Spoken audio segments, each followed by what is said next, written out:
It started with a simple series of social media posts. A military friend of V, who served alongside him during their mandatory service, began sharing stories and videos about their time together. For many fans, this was a rare and welcome glimpse into a period of V's life that had been kept private. However, the reaction was immediately divided. While one group enjoyed the content, another group quickly mobilized to criticize the friend. The argument from the critics was firm. These stories belong to V, and they should only be shared if V explicitly chooses to share them.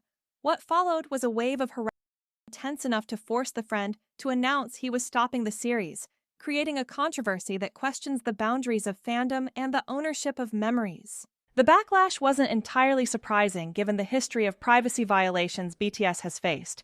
Over the years, fans have watched stalkers leak flight details, private photos, and personal information. This created a culture of hypervigilance, where any outsider discussing a BTS member is immediately viewed with suspicion. Fans were worried that the friend was exploiting his proximity to V for clout or financial gain. The concern was that once you open the door to public storytelling about a superstar, where does it stop? They feared it could lead to the exposure of private habits or sensitive details. This protective instinct, while rooted in genuine care, quickly crossed the line into hostility, with fans attacking the friend's character and accusing him of betrayal. The situation escalated until V himself intervened. He first left a note stating clearly that he was enjoying the content. When the criticism didn't stop, he wrote a longer, heartfelt letter to his friend. In it, he thanked him for the effort and expressed his support. Crucially, V acknowledged the stress his friend was under, telling him not to worry too much about the public reaction. It was a mature move that invalidated the claim that V was being exploited. By publicly approving the content, V made it clear he didn't feel violated.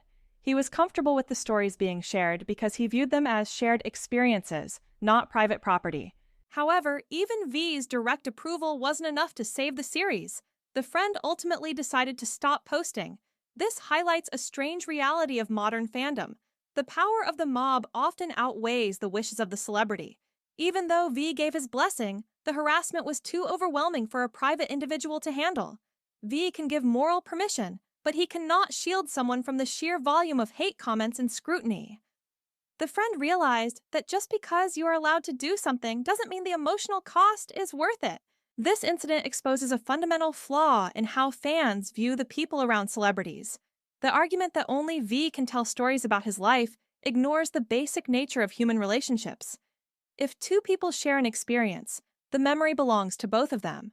The friend wasn't leaking state secrets or private messages. He was talking about his own life, which happened to include V.